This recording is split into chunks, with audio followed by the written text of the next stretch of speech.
Bonjour mesdames et messieurs, chers internautes, bienvenue à votre chaîne Lumière Actu TV. En cette occasion de Nouvel An 2021, je souhaite à tous les Sénégalais, à tous les Africains au monde entier, une année paisible, une année pleine de succès, une année pleine de bonnes choses, une année qui permet aux Sénégalais partout ailleurs de pouvoir s'en sortir, vu les difficultés qui existent. Aujourd'hui, 3 janvier 2021, nous recevons ici à votre émission Osons débattre, Youssouf Gassama, analyste politique et panafricaniste, chargé de communication du mouvement Watosita. Ensemble, nous allons débattre de tout ce qui est Covid-19, nous allons parler de l'immigration clandestine, nous allons parler des inondations, nous allons aussi discuter en tout cas de la situation politique au Sénégal, et nous terminerons justement par son mouvement qui est le Watosita. Alors, Youssouf Gassama, bonjour. Bonjour, monsieur Diva. En tout cas, je vous souhaite une belle année pleine de succès. Merci. Une année pleine de, d'abord, santé de diamant, puisque Merci. le fer peut se rouiller. Merci. Beaucoup de succès pour, en tout cas, vous et votre mouvement. Merci. Et merci de m'avoir invité sur votre plateau. Et je vous suivais de près, c'est un plateau de haute qualité. Et merci pour le travail abattu aussi bien dans la magnificence du plateau que dans le contenu même de l'émission. Merci de donner encore la voix aux panafricains, de s'exprimer dans la nouvelle idée qui est toujours là, que l'on appelle le panafricanisme, qui aujourd'hui est une nouvelle ère qui est en train de souffler dans une Afrique nouvelle. Merci de faire confiance à la jeunesse.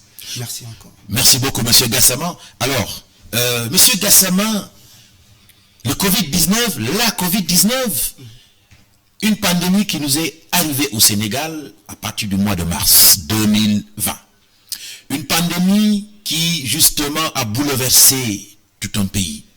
Une pandémie qui est venue, en tout cas, s'acharner au fonctionnement d'un pays, ce qui a fait que beaucoup de choses qui étaient prévues, que ce soit par le gouvernement, par la société, a subi, justement, des transformations.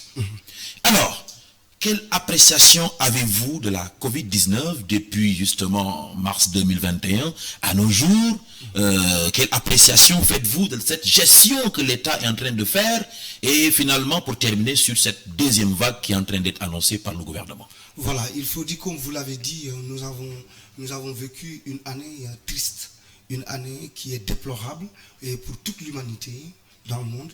Et aujourd'hui, la pandémie a surpris même les grandes puissances dans le monde. Et malheureusement au Sénégal, nous l'avons connu le mois de mars, dès le début.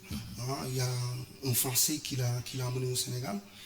Le deuxième cas était français, le troisième cas, jusqu'au 5e cas, et où le Sénégal a commencé maintenant à prendre des mesures drastiques pour revenir ou bien pour contenir la propagation du virus. Et c'était un Sénégalais qui venait d'Espagne et qui rentrait chez lui à Touba.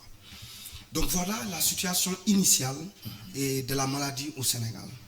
Alors, avant que maintenant cette maladie ne prenne une proportion inattendue pour se propager dans le reste du Sénégal, et l'État du Sénégal s'est adapté en effet avec la pandémie.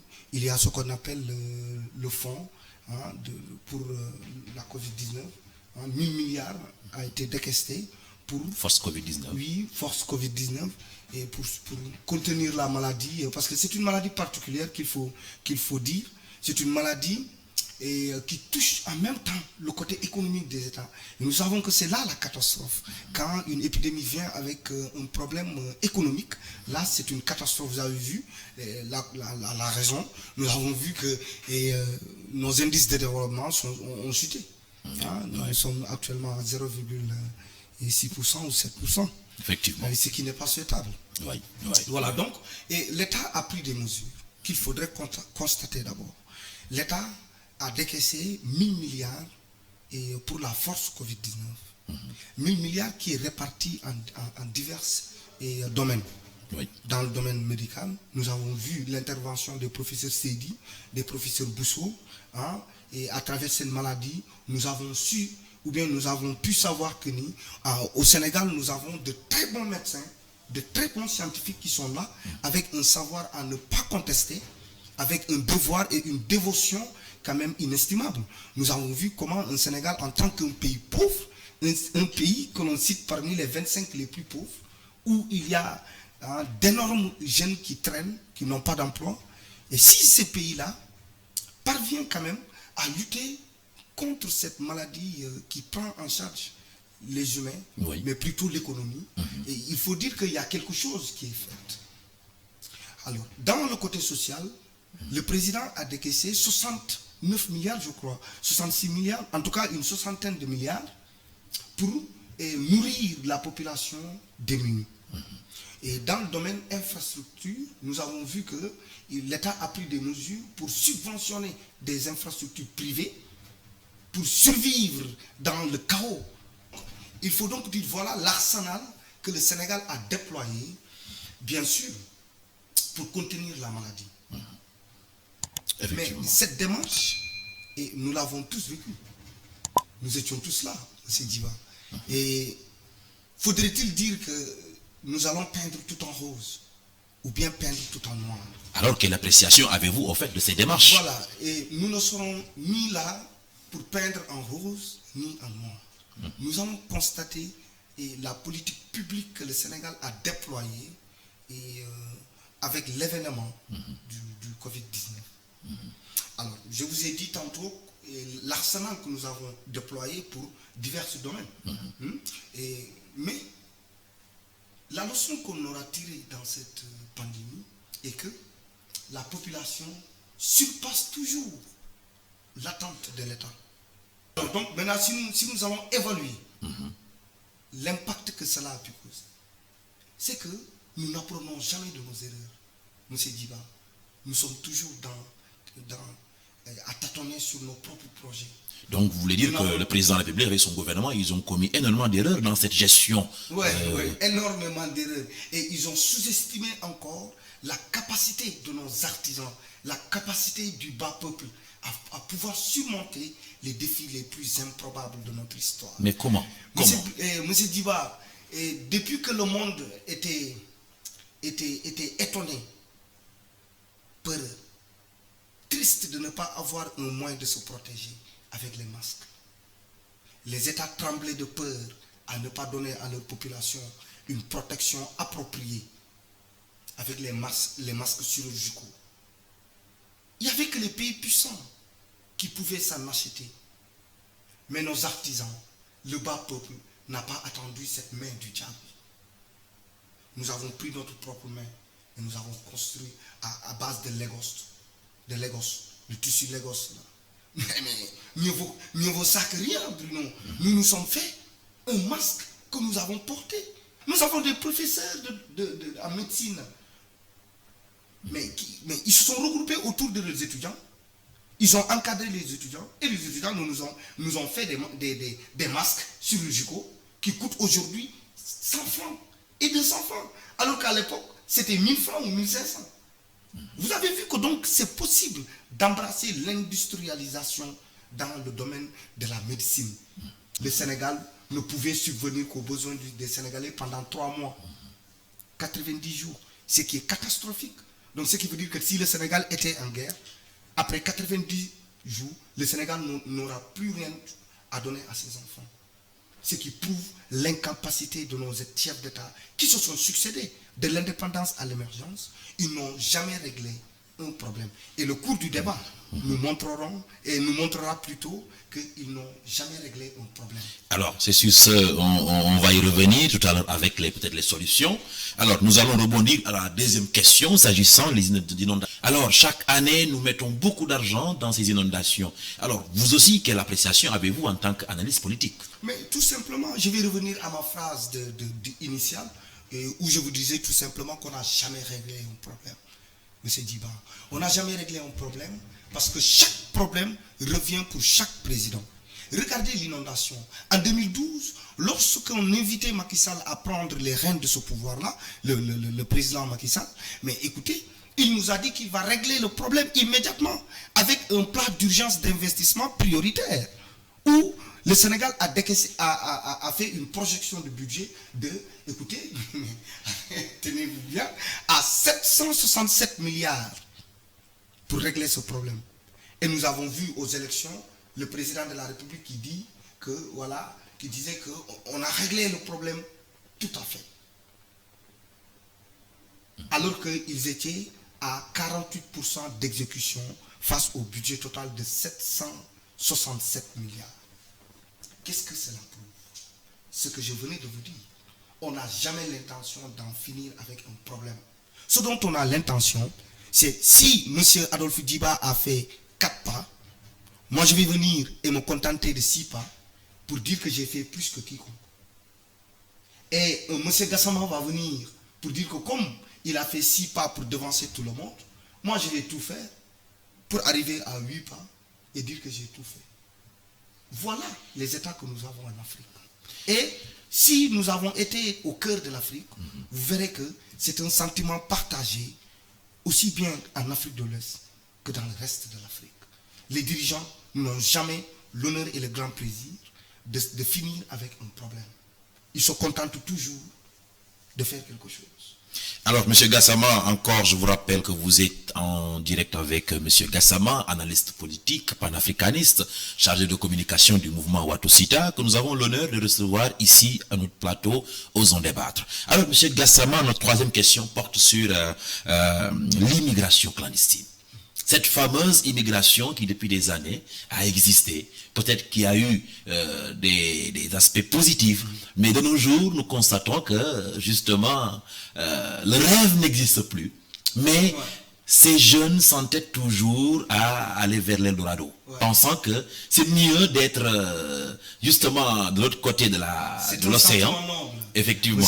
Comment trouvez-vous, parce qu'il y a énormément de difficultés. La quête perpétuelle du bonheur est un sentiment noble pour l'être humain. Nous avons tous besoin de conquérir le luxe, de conquérir le bien-être. C'est un sentiment de noble. Alors ce n'est pas mauvais. Ce n'est pas mauvais. Non, ça n'a jamais été mauvais. Mais nous constatons que, justement, comme je le dis, il y a des centaines de jeunes qui périssent au niveau de l'océan. Mais je vais me répéter aujourd'hui pour justement montrer que ce que je dis est une réalité que nous avons analysée du Sénégal. Nous ne réglons jamais un problème. Depuis combien d'années le Sénégal parle de l'immigration clandestine? Mais c'est un élément, un fléau qui existe partout, hein. Ce n'est pas seulement que le Sénégal. Non, mais parlons du Sénégal. Nous parlons du Sénégal. Mais depuis combien d'années le Sénégal parle de la clandestinité? Mais pour vous, avant de parler peut-être des causes, mais c'est pour dire que même, par exemple, en Amérique du Sud, nous voyons que l'Amérique du Sud, le Brésil et autres, cette immigration-là, il y a des gens qui s'entêtent à vouloir entrer aux États-Unis. Et j'espère qu'ils régleront le problème.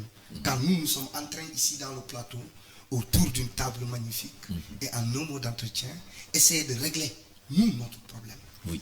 Maintenant, qu'est-ce qui fait l'immigration? La clandestinité fait partie des vices qu'on n'a jamais voulu régler une bonne fois. On passe tout notre temps à parler de projets, à parler de nous sommes en train de travailler, nous sommes en train de travailler. Voilà ce que nous faisons. Nous n'avons jamais pensé à régler un problème une bonne fois. Mais selon vous, pourquoi les jeunes s'entêtent à vouloir partir? Est-ce que c'est un problème? Ils n'ont pas de devenir chez eux. Ils n'ont pas d'avenir chez eux. Ils n'ont pas d'accompagnement. La jeunesse est livrée à elle-même. La jeunesse, depuis sa petitesse, son adolescence, jusqu'à aujourd'hui, est livrée à elle-même. Mais pourtant, l'État dans parle. Un pays où la jeunesse est fantasmagorique. Quand je dis cela, et je veux tout simplement dire la majeure partie de la population est jeune. Ça, c'est une baraka de l'existence humaine. Alors, si aujourd'hui nous avons une force donc incommensurable, car Dieu même, quand il a voulu porter le flambeau de sa religion, l'aurait confié aux jeunes. Parce que leur force, leur courage, leur détermination peut même fondre une montagne. Aujourd'hui, l'Afrique a banalisé cette jeunesse-là. C'est pourquoi l'Afrique ne peut pas avoir ce qu'elle veut. Parce que l'Afrique n'a pas construit ce qu'elle veut. Aujourd'hui, si nous voulons une jeunesse qui reste au Sénégal, eh bien nous allons faire une jeunesse qui reste au Sénégal. Aujourd'hui, si cet enseignement est banalisé, si l'éducation est politisée, si les enseignants sont maltraités, démunis, appauvris, banalisés dans la société, on a rendu soucieux l'enseignant qui devrait faire pourtant le socle de cette nation. L'enseignant devrait enseigner le futur même président, le futur député, le futur juge, le futur professeur, le futur mécanicien. Le professeur a le flambeau de construire une nation que nous voulons. L'employabilité, je te dis. Il y a l'emploi, non? Il y a l'employabilité. Il y a l'employeur. N'est-ce pas? Mais l'employabilité, oui, c'est à l'État de le créer dans sa nation, en créant une formation appropriée. Mais quand on a entendu le discours du président, il est revenu pour dire justement qu'il avait promis 500 000 emplois. Ces 500 000 étaient même dépassés. Maintenant, il parle de 1 million d'emplois. Est-ce à dire justement que, comme vous l'avez dit, c'est juste des chiffres ou bien est-ce que ce n'est pas des résultats concrets? Parce que l'État déjà a mis sur pied beaucoup de structures. Empêche, l'ADER, le FONSIS, le FONGIP. Beaucoup de projets ont été déployés pour l'employabilité des jeunes. Il y a le FONGIP, il y a l'ADER dont tu parles, il y a le BER, il y a comment s'appelle même Prodac, oui. Il y a l'histoire de Prodac, Promise. Il y a le ministère de la jeunesse, il y a le ministère de la jeunesse. Il y a AMPEJ, il y a PAPEJ. Et chaque structure aura fait quelque chose. C'est la chanson de notre politique. J'ai fait quelque chose. Mais on ne règle pas un problème. Et c'est ça notre malheur. On ne règle jamais un problème. On se contente d'en faire quelque chose. Et en laissant le problème s'éterniser. Regarde maintenant ce qui se passe. Tu formes des jeunes que tu ne sais pas employer. Tu crées des filières dont tu n'as pas besoin l'essence. Donc, est-ce à dire que le Sénégal devrait plutôt revoir son enseignement? Ah mais oui. Est-ce que peut-être nous formons que des théoriciens? Ah mais oui. Nous formons que des théoriciens, nous ne formons pas réellement les ressources que nous avons au Sénégal. Des centaines de milliers de jeunes font des études littéraires. Et les statistiques montrent justement qu'à peu près 200 000 demandeurs d'emploi arrivent sur le marché, des jeunes. Et il y a une difficulté. Donc, est-ce que vraiment... Alors, ceux qui arrivent dans le marché de l'emploi, ce sont ceux-là qui ont fait les formations. Ce sont ceux-là qui ont leur diplôme. Ce sont ceux-là qui... sont aussi dans l'informel. Mécanique, peut-être menuiserie, agriculture... Non, mais cette couche est laissée à elle-même. Mais ceux qui n'ont pas de diplôme, ceux qui n'ont pas de métier, ceux qui n'ont pas fait les bancs, ce sont eux la majorité. Et c'est là où le bas blesse. Parce que toutes les promesses qui leur faisaient rêver, ils sont allés jusqu'à en être sûrs que c'est des blabla, que c'est des wachacha. Aujourd'hui, et la triste réalité, c'est que la jeunesse est en train de suivre sa richesse. Aujourd'hui, si les chefs d'État africains n'ont pas le courage, l'amour et la vertu d'un républicain pour donner du plaisir à sa population, de l'amour à sa population, de la tendresse, de la foi, du patriotisme, de l'intérêt. Eh bien, si cet intérêt quitte son pays, Bruno, quoi de plus normal que tu poursuis cette richesse dans l'espoir d'avoir une vie que ton pays a refusé de te donner? Malgré le mauvais chemin qu'on empruntera. En tout cas, on y reviendra, M. Gassama. Alors, je vous rappelle toujours que vous êtes avec M. Gassama, Youssouf Gassama, analyste politique panafricaniste, chargé de communication du mouvement Watosita, sur le point sur lequel on y reviendra. Alors, le quatrième point, M. Gassama, nous allons parler de la situation politique au Sénégal. Et sur ce point-là, je vais m'intéresser à la transhumance politique. Les gens parlent de transhumance. Et l'élément le plus fulgurant, le plus visible, nous avons vu que le plus grand, en tout cas opposant, ou bien l'un des plus grands opposants, qui est le président Idrissa Seck, est allé rejoindre le président Macky Sall. Alors, vous qui êtes justement analyste politique, quelle appréciation avez-vous de cette situation-là? Est-ce une transhumance? Est-ce comment le dis-je encore, un devoir pour le président Idrissa Seck de rejoindre le président Macky Sall pour l'aider à construire ce pays? En tout cas, la situation politique au Sénégal a changé. Si c'est pour aider le président Macky Sall à travailler le pays, écoutez, nous en avons beaucoup. Il y en a beaucoup de conseillers économiques qui sont formés pour ça, qui ont le cabinet d'expertise, qui sont sénégalais et qui peuvent faire ça sans aucune coloration politique. l'intention d'amener beaucoup de politiciens dans son camp n'est pas une mauvaise intention dans la politique. Il faut le dire. Quand le président Macky Sall essaie de renforcer le camp présidentiel, il en a tout le droit dans le monde de la démocratie. Mais maintenant, le mal dans tout ça, c'est de voir des autorités dans ce pays qui n'ont aucune, je vais dire, aucune morale sur ce qu'ils disent, sur le principe. C'est catastrophique. Mais le président Idrissa Seck... C'est catastrophique quand je vois le président Idrissa Seck renier sa propre parole. Ah bon, il a renié sa propre parole? Ah oui, en disant que je n'ai pas dit ça. Voilà ce que j'ai dit. Et l'histoire de la VAR aujourd'hui a montré que c'était catastrophique, Bruno. L'État n'est pas de la forfanterie. L'État n'est pas de la stupidité. L'État n'est pas de l'ignominie. L'État, c'est le sérieux. C'est la fermeté. C'est l'avenir de 16 millions de Sénégalais. Qu'est-ce qu'un conseil d'ailleurs? Un conseil nous servira, nous Sénégal, un conseil qui va dépenser des centaines de milliards en temps de Covid-19 où le Sénégal est au bout du gouffre. Tout est à terre. Mais Idrissa Seck lui-même avait bellement dit dans son programme que cette institution ne mérite pas de vivre, que cette institution est budgétivore et inutile. Mais comme l'Africain croit que pour montrer que je sais faire la politique, il faut traîner sur ces détails-là. Démentir mon prochain, nuire mon prochain, liquider politiquement mon prochain. Mais est-ce que ce n'est pas une stratégie pour Idrissa Seck? Parce que, comme l'adage le dit, pour abattre un taureau, il faut être dans sa cervelle. Oui, c'est un partenariat à double tranchant. Chacun peut trancher son prochain. Parce que Idrissa Seck voulait de la mise. C'est difficile de s'opposer, hein, si nous devons nourrir le parti qui est derrière. La configuration du parti politique au Sénégal, traditionnellement, est dépassée. À l'époque, qu'est-ce qu'on voyait? Jusqu'à aujourd'hui, un chef de parti qui finance son parti.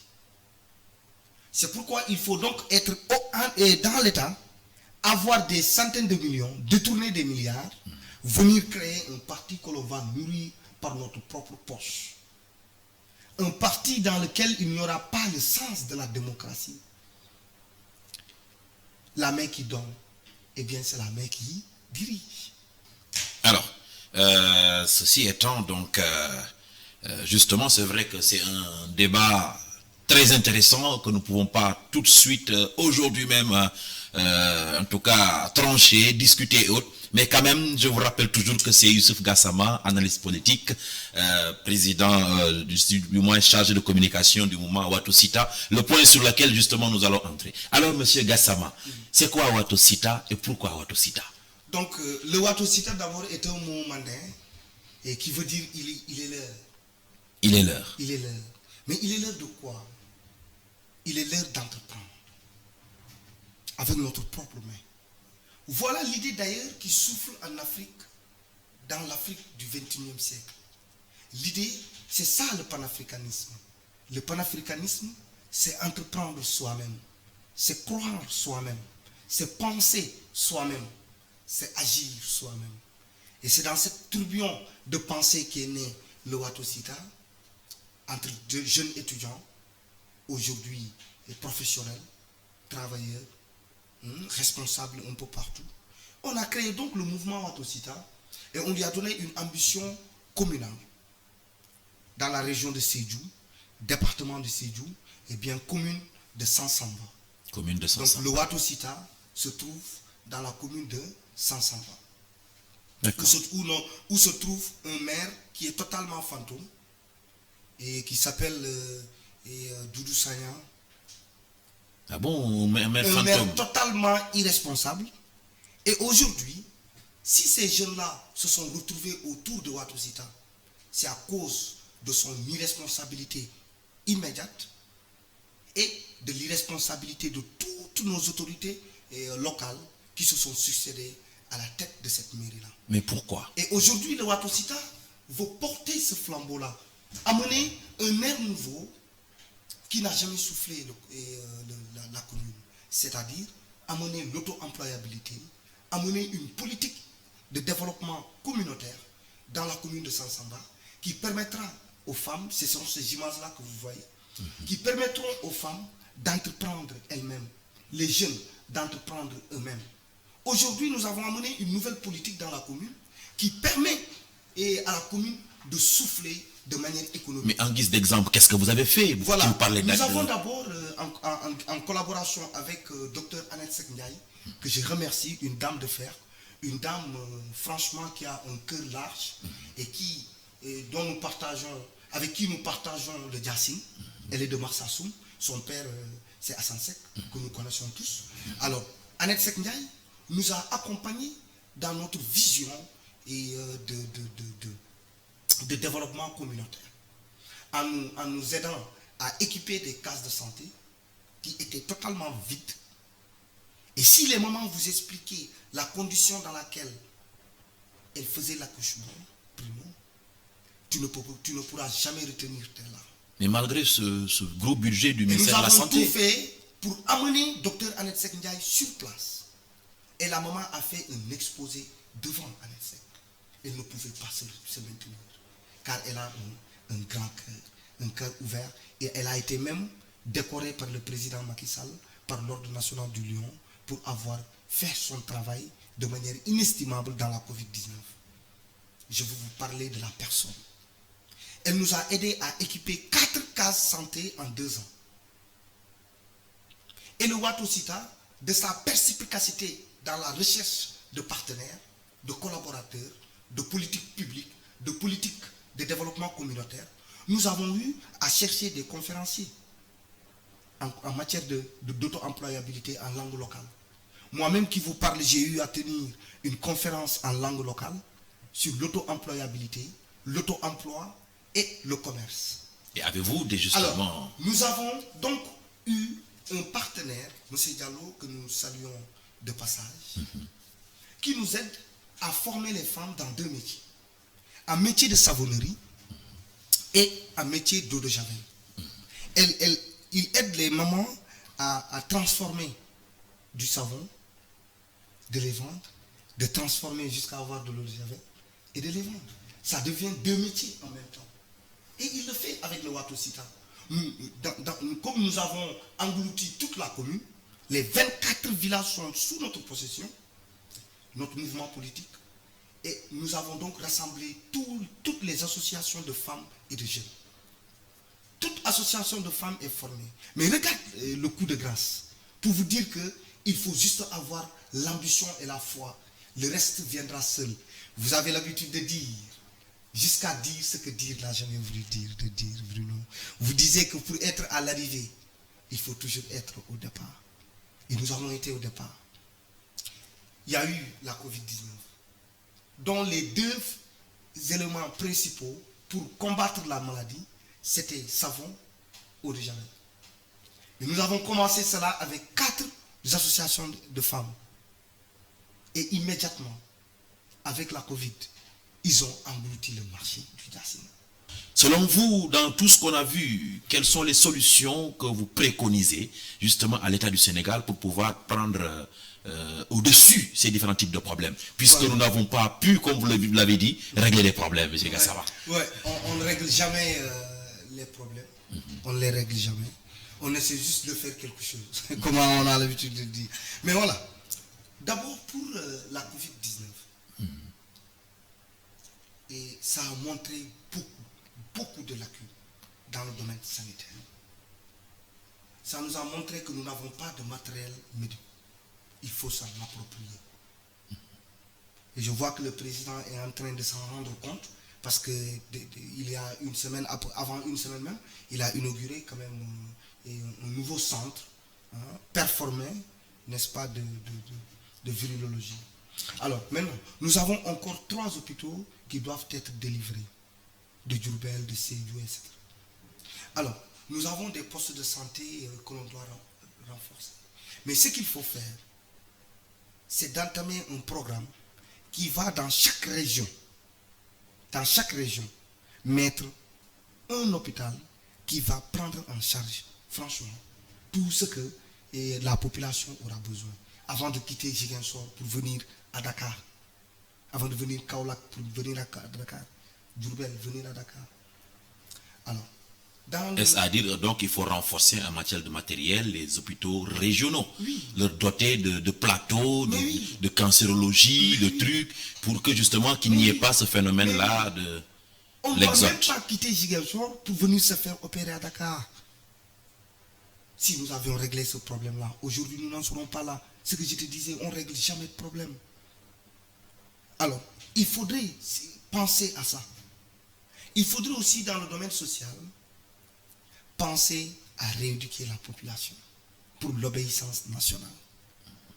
Je venais de le dire dans les problèmes, nous avons négligé l'éducation. Nous avons négligé l'enseignement. Et surtout, l'enseignant lui-même. Il faudrait renforcer son mental, améliorer son niveau de vie et son niveau de vie, renforcer sa capacité, le mettre dans une condition favorable et pour qu'il puisse enseigner le nouveau type de Sénégalais que nous voulons. C'est très important pour le patriotisme national. Alors, dans le domaine économique, il faut passer à l'industrialisation. Si nous voulons régler le problème de l'emploi au Sénégal, écoutez, nous n'avons pas besoin de chercher de midi à 14h. Il faut de l'industrie.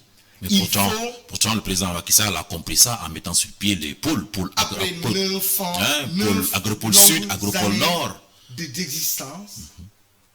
Quel a été le budget du ministère de l'Industrie? Mais même pas 40%.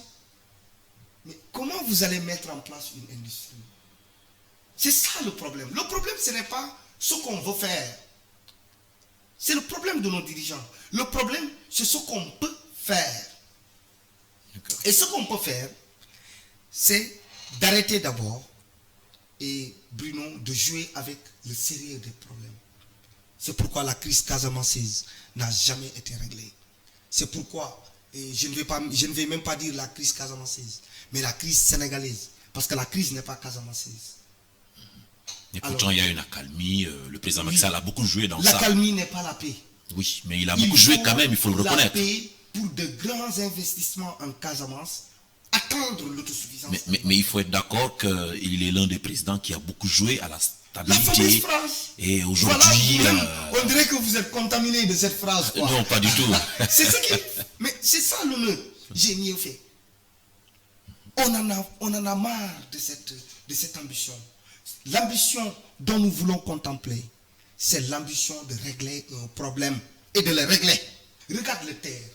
Le terre aurait pris départ à Thiès, jusqu'à Tamba, jusqu'en Casamance, en venant vers Carrefour Djaroumé. Tu prends le bac et le fleuve Gambien pour entrer dans le Sine et le Saloum et revenir à Thiès. 24 heures sur 24. Mettre dans le bassin arachidier une industrie d'arachide. Écoutez, avec le terre qui passe 24 heures sur 24, on n'a pas de problème de transport. À Thiès, Dakar, on vient prendre à Thiès et on met un aéroport international au sud. Nord, sud. 2 aéroports internationaux. Avec de l'industrie qui pourra employer des centaines de milliers de jeunes. Il faut arrêter ces petits emplois-là. Les banques n'emploient pas. L'État n'emploie pas. Regarde les concours. Mais quand j'entends le ministre des Sénégalais, je vous dis le ministère de l'Intérieur dit, ou bien certaines autorités disent que le Sénégal n'a pas un problème d'employabilité. Ils n'ont pas un problème d'emploi, ils ont un problème d'employabilité. À qui la faute? À qui la faute? Si la jeunesse a un problème d'employabilité, mais à qui la faute? Si ce n'est pas l'État. Parce que c'est à l'État qu'on a donné la mission régalienne d'éduquer le peuple. Dans peuple, de le guider vers la réussite. Ce flambeau est porté par l'État. Le secteur privé devrait être encadré par l'État, soutenu par l'État, nourri même par l'État. Mais pourquoi ne pas demander à tous les fonctionnaires d'État de se faire payer dans des banques nationales pour aider les investisseurs nationaux? Pourquoi ne pas prendre tous les services de l'État et de les mettre au service d'un opérateur téléphonique qui est national? Peut-être quelque part ce sera déloyal en matière de Pourquoi commerce. ne pas essayer de payer les contractuels de l'État par les transferts d'argent national? Peut-être que ce serait un objectif inavoué, ils ne peuvent pas le dire. Non, ils ne le font même pas. Et c'est pourquoi lorsqu'on a besoin du riz pour nourrir les Sénégalais les plus pauvres, eh bien nous sommes allés voir les Libanais. Nous avons laissé et abandonné nos investisseurs nationaux. Même dans le domaine du transport, ils ont été laissés. Alors que c'était le moment de leur donner un nouveau souffle. Allons à l'industrialisation parce que c'est le socle du développement. C'est l'industrialisation qui pourra engendrer des centaines de milliers d'emplois. Des emplois directs, des emplois indirects. Allons à l'auto-employabilité. Allons à la formation adaptée face à ce que nous voulons de notre jeunesse. Alors, voilà le Gassama, charme de la gouvernance. C'est vrai qu'on n'aura pas beaucoup tout le temps pour en discuter. Ouais. Alors peut-être votre dernier mot à l'égard vraiment de la jeunesse en cette occasion de Nouvel An. Hein? Quel est vos derniers mots en tout cas? Alors, le dernier mot, c'est d'inviter tous les Sénégalais au travail. La Covid-19 a dévasté l'économie du Sénégal. J'appelle tous les Sénégalais au travail, à l'union, à la fraternité et surtout à la solidarité nationale. Mais j'appelle la jeunesse à aller se former. J'appelle la jeunesse à aller se former surtout sur des métiers de menuiserie, de soudeur métallique, hein, de maçon, de génie civil, etc. J'appelle le président à la transparence. J'appelle le président à l'altruisme dans le conflit sénégalais en Casamance. Réglons le conflit casamancé, Bruno, pour permettre le Sénégal de souffler à, n'est-ce pas, un souffle du développement. Réglons le problème de nos différends, car ce qui nous unit est plus que ce qui nous divise. Alors, ce fut une réflexion d'ensemble aujourd'hui pour voir ce qui n'a pas été et ce qui devrait être là. Je vous remercie, Bruno. Je remercie le mouvement Atosita, dont je suis une des figures de proue. Je remercie mes amis, Djotaï Sambokunda, et j'espère qu'ils me regardent ensuite, et LM Family, Kelefa Family, et je salue tous mes téléspectateurs, mes auditeurs à la radio Atlantique FM, mes élèves, mes collègues. En tout cas, merci pour avoir donné encore la parole aux panafricains, pour parler du panafricanisme, car le Watosita est aussi un panafricanisme. En tout cas, merci beaucoup. Je vous rappelle que vous êtes avec monsieur Youssouf Gassama, analyste politique panafricaniste, enseignant, chargé de communication du Watosita, que nous avons reçu ici sur ce plateau, en tout cas de Osons débattre. Et nous aussi osons débattre, nous voulons justement remercier le groupe Lumière Actu TV, lumièreactu.net, de remercier nos amis de Teranga Info, Teranga TV qui font de bonnes choses, de remercier en tout cas tous les Sénégalais et de leur dire en tout cas cette nouvelle année, que ça soit une année pleine de santé. Que cette pandémie, justement, arrive à être vaincue, que nous puissions vaincre cette pandémie, mais par un comportement nécessaire. Hein. Il faut continuer à porter les masques, continuons à, justement, respecter les mesures barrières pour que nous puissions sortir, en tout cas, la tête de l'eau. La jeunesse, merci beaucoup. Le Sénégal, merci beaucoup. L'Afrique tout entière, l'humanité tout entière, merci, que le bon Dieu nous garde, que le bon Dieu nous aide à exister dans cette planète, en tout cas de façon beaucoup plus merveilleuse, et que le Sénégal, Tchakao Tchakanam, merci à tout le monde. À la prochaine fois pour un autre numéro de Osons débattre. Merci beaucoup.